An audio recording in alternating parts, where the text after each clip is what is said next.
All right, let's jump straight into our deep dive today, focusing on Psalm 70. Mm-hmm. And if you've ever, felt like you needed help immediately, like right this second, Yeah, this psalm is probably going to resonate quite strongly. absolutely. It's incredibly intense right from the get-go.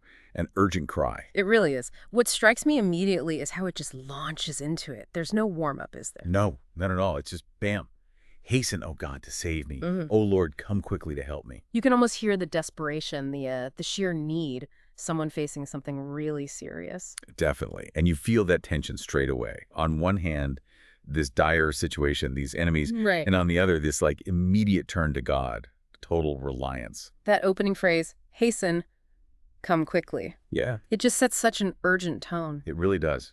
Our sources highlight how um, unusual that kind of direct, almost command-like plea is. It's not just asking. It feels more like a desperate demand for speed, doesn't it? Right. Exactly. Born out of pure desperation. It doesn't waste time on the pain either before it turns. To the opposition, yeah. Praying for, what, shame and confusion? For those who seek my life and desire my ruin, it gets pretty specific. And that Right. aha bit. Like that. It's not just generic mocking, is it? No, sources suggest that's often, cry of malicious joy over someone's downfall. Like, gotcha.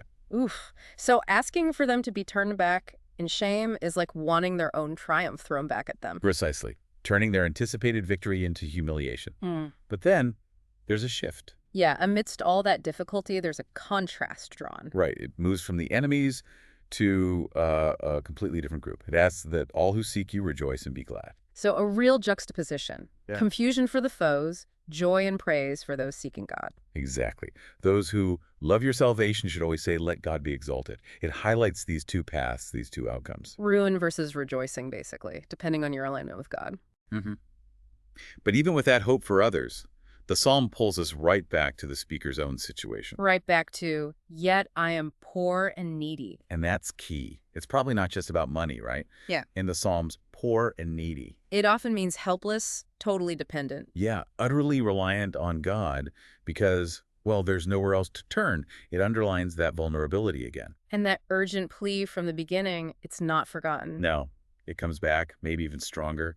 Come quickly to me, O God. Paired with that declaration, you are my help and my deliverer. Yes. And then again, that plea for speed. Oh Lord, do not delay. So starting and ending with quickly and do not delay, it really hammers home the emergency. Absolutely. It frames the entire psalm. So pulling it all together, Psalm 70 feels like this incredibly concentrated, urgent prayer. Yeah, a raw expression of vulnerability, basically pleading for immediate help against whatever they're facing. It boils down to those key things, the desperate need for speed. Hasten quickly, do not delay. Mm-hmm. The description of the enemies and the speaker's own state, poor and needy, that total dependence. And that foundational trust, calling God my help and my deliverer. It strips away almost everything else. It's just need and trust right now. So thinking about this ancient psalm, this intense focus on crying out for immediate help from, a trusted source when things feel overwhelming, Yeah. how does that resonate with how you, listening now, might approach those really pressing challenges or moments of deep vulnerability today? That's definitely something worth reflecting on.